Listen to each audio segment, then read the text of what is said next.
Jadi pada tahun 1848, pemerintah Belanda itu menyekolahkan anak-anak bumi putra untuk nantinya dijadikan sebagai pegawai setempat, tentunya untuk keperluan eksploitasi. Nah, kenapa Belanda tidak langsung saja mendatangkan orang-orang asli dari negaranya? Ternyata membayar para pribumi ini jauh lebih murah daripada harus mendatangkan dan membayar orang-orang dari Belandanya itu sendiri. Tetapi dengan didirikannya sekolah-sekolah itu malah meningkatkan pendidikan dan menimbulkan kegemaran literasi melalui bacaan-bacaan dalam bahasa Belanda. Bangsa Indonesia pun mulai mengerti kedudukannya sebagai negara yang terjajah. Beberapa orang berbakat akhirnya menyadari hal ini, kemudian menulis berbagai macam karangan-karangan dan karya-karya, baik berbentuk uraian maupun cerita-cerita yang sifatnya memberi kesadaran kepada rakyat. Pengarang lain yang pada masa itu terbilang produktif ialah seorang wartawan bernama Mas Marco Kartodikromo. Ia berkali-kali dijatuhi hukuman oleh pemerintah Belanda karena tulisan-tulisannya dan akhirnya meninggal dalam pembuangan di Dudul Atas, Irian Barat. Dari tangannya terbit beberapa buah buku yang kebanyakan berjenis roman. Di antaranya berjudul Mata Gelap pada tahun 1914, Student Hijau pada tahun 1919, Syair Rempah-Rempah pada tahun 1919 juga, dan Rasa Merdeka pada tahun 1924. Juga Semaun menulis roman berjudul Hikayat Kadirun pada tahun 1924 yang segera dilarang oleh pemerintah. Pengarang-pengarang itu kebanyakan berpaham kiri.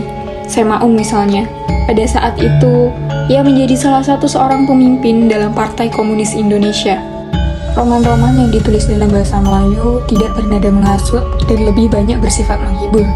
Banyak ditulis dan diterbitkan oleh pengarang keturunan Cina menggunakan bahasa Melayu yang dikenal sebagai bahasa Melayu Cina atau bahasa Melayu rendah. Peranakan Indonesia pun ada pula yang menulis cerita seperti itu. Misalnya, J. Francis yang menulis kisah Nyai Dasima pada tahun 1896.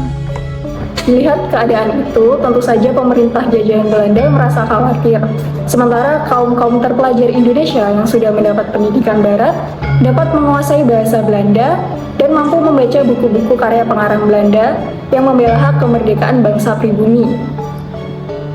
Sampailah pemerintah Belanda pada pikiran untuk membendung bangkitnya kesadaran nasional dengan mengadakan semacam bimbingan soal bacaan rakyat. Maka pada tahun 1908 didirikanlah Komisi Bacaan Rakyat yang pada tahun 1917 berubah menjadi Kantor Bacaan Rakyat yang saat ini kita kenal sebagai Balai Pustaka. Disinilah muncul karya-karya terkenal seperti Siti Nurbaya dan masih banyak lainnya.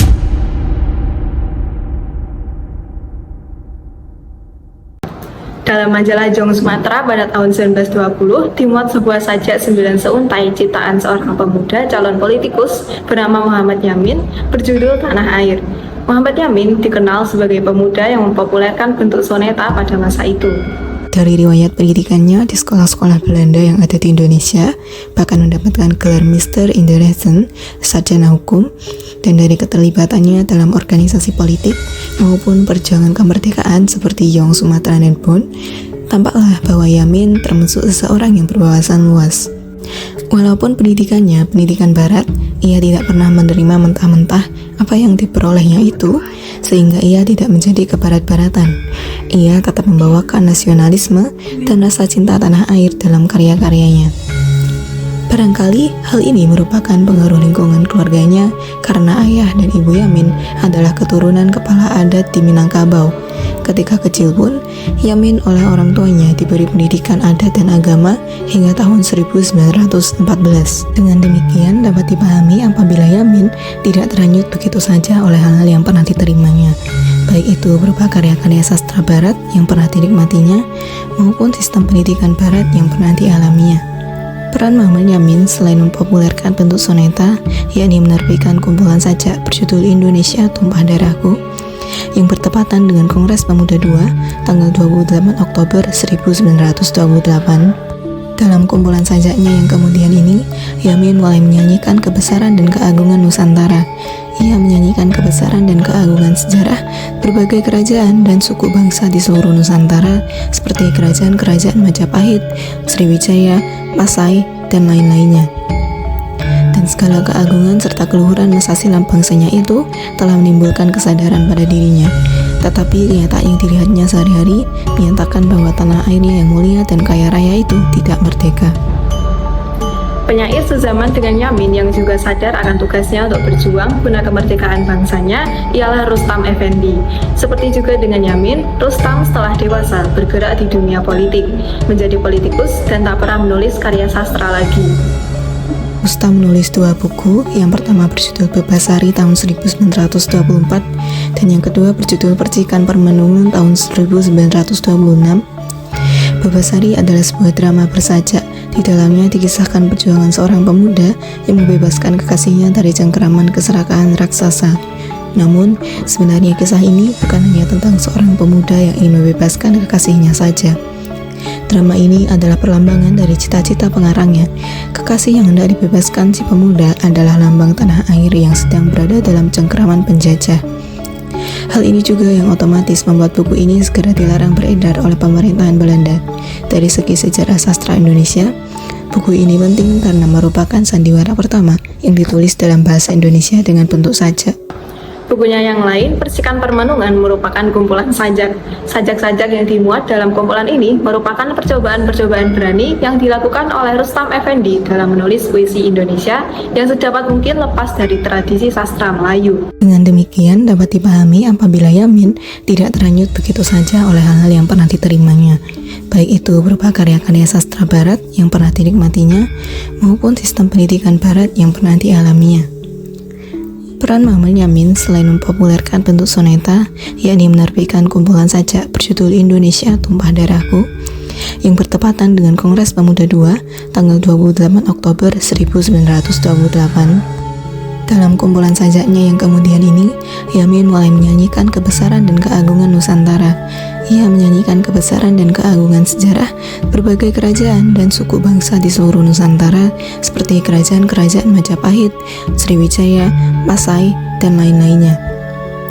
Dan segala keagungan serta keluhuran masa silam bangsanya itu telah menimbulkan kesadaran pada dirinya. Tetapi kenyataan yang dilihatnya sehari-hari menyatakan bahwa tanah airnya yang mulia dan kaya raya itu tidak merdeka.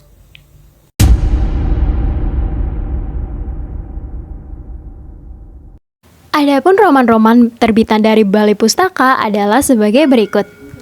Pengarang yang pertama yaitu Marhadi Siregar. Ia telah menciptakan sebuah novel berjudul Azab dan Sengsara yang telah terbit pada tahun 1920. Yang kedua yaitu Marah Rusli. Ia telah menciptakan sebuah masterpiece berjudul Siti Nurbaya yang telah terbit pada tahun 1922. Yang selanjutnya yaitu Nur Sultan Iskandar. Ia memiliki sebuah novel dengan judul Salah Pilih yang telah terbit pada tahun 1928. Yang selanjutnya yaitu Tulis Sultan Sati. Ia memiliki beberapa novel diantaranya yaitu Sengsara Membawa Nikmat yang telah terbit pada tahun 1928 dan juga Tak Membalas Guna yang telah terbit pada tahun 1932. Pengarang selanjutnya yaitu Jamaluddin Adinegoro. Ia memiliki karya berjudul Darah Muda yang telah terbit pada tahun 1927. Pengarang selanjutnya yaitu Abbas Sutan Pamuncak Nansati. Ia memiliki novel dengan judul Pertemuan yang telah terbit pada tahun 1927. Pengarang yang ketujuh yaitu Abdul Muiz. Beberapa karya ciptaannya diantaranya adalah Salah Asuhan yang telah terbit pada tahun 1928 dan juga Pertemuan Jodoh yang telah terbit pada tahun 1933. Pengarang selanjutnya yaitu Aman Datuk Majo Indo. Ia memiliki karya novel berjudul Menebus Dosa yang telah terbit pada tahun 1932. Selanjutnya yaitu Sumana Hasibuan. Ia memiliki karya berjudul Percobaan Setia yang telah terbit pada tahun 1931 dan Mencari Pencuri Anak Perawan yang telah terbit pada tahun 1932. Dan yang terakhir yaitu Rustam Effendi. Ia memiliki karya berjudul Bebasari yang merupakan drama yang telah terbit pada tahun 1926, dan juga kumpulan puisi dengan judul Percikan Permenungan yang telah terbit pada 2 tahun setelahnya.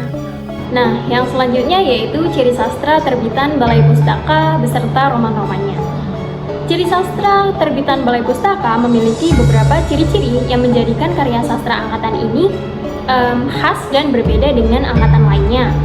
Beberapa ciri-cirinya antara lain yaitu yang pertama, bersifat didaktis. Sifat ini berpengaruh sekali pada gaya penceritaan dan juga struktur penceritaannya.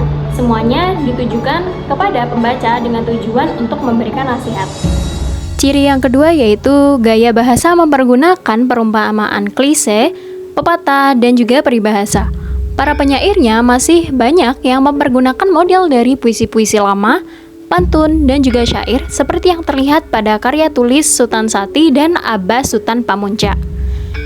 Yang ketiga yaitu menggunakan bahasa Indonesia yang masih terpengaruh oleh bahasa Melayu. Bahasa Melayu merupakan bahasa awal yang menjadi pengantar dalam penulisan proses pada saat itu. Bahasa Melayu lahir dan hadir karena pada angkatan Balai Pustaka, para pengarangnya cenderung berasal dari daerah Sumatera. Daerah Sumatera sendiri menggunakan bahasa Melayu sebagai media komunikasi, baik dalam lingkungan keluarga maupun pemerintahan setempat. Penulisan roman pada kala itu memiliki kekhasan dari kata-kata yang dimunculkan dalam romannya. Bahasa Melayu dianggap lebih mudah untuk digunakan dalam karya sastra karena pada saat itu bahasa Indonesia masih menggunakan ejaan lama. Yang keempat yaitu bercorak romantis. Maksud dari romantis di sini adalah melarikan diri dari masalah kehidupan sehari-hari yang mengekang para karakternya. Tepatnya, karya sastra angkatan ini bercorak pasif romantik, yang berarti bahwa cita-cita baru para karakter senantiasa terkalahkan oleh adat lama yang beku, sehingga hal ini menjadikannya hanya angan-angan belaka.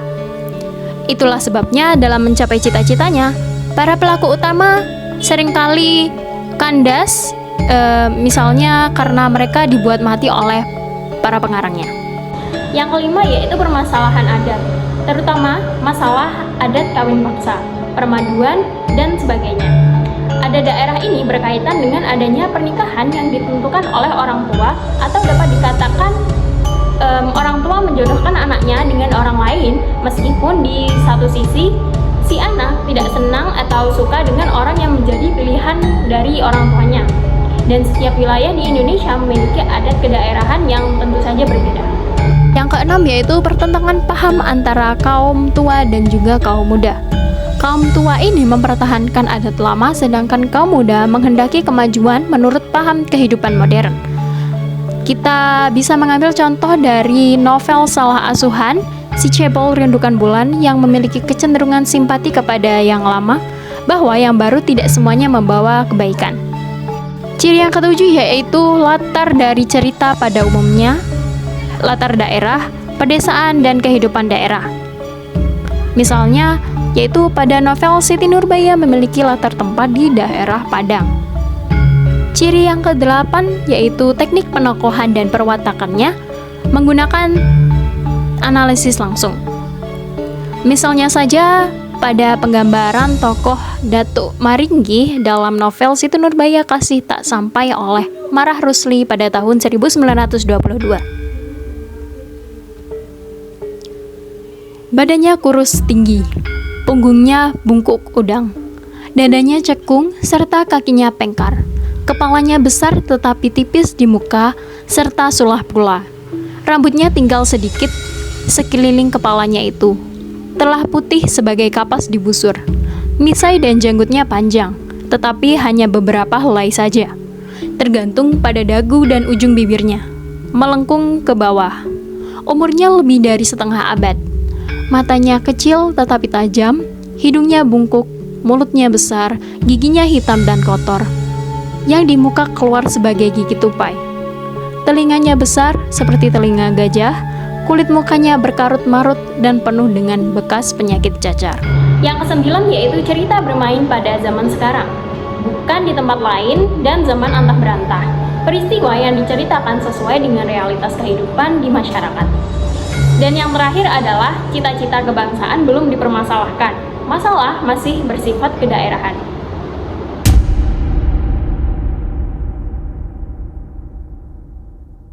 Sanusi Pane lahir di Muara Sipong, Tapanuli Selatan, Sumatera Utara pada 14 November tahun 1905.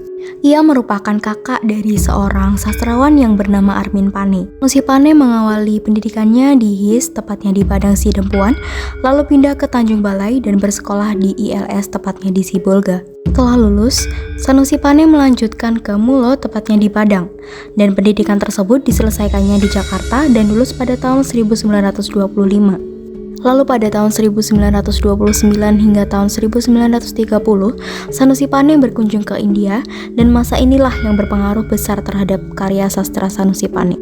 Sanusi Pane merupakan seorang sastrawan Indonesia yang tergolong dalam angkatan Pujangga Baru, tetapi karya-karyanya sudah ada semenjak angkatan Balai Pustaka sekitar tahun 1920-an hingga tahun 1940-an.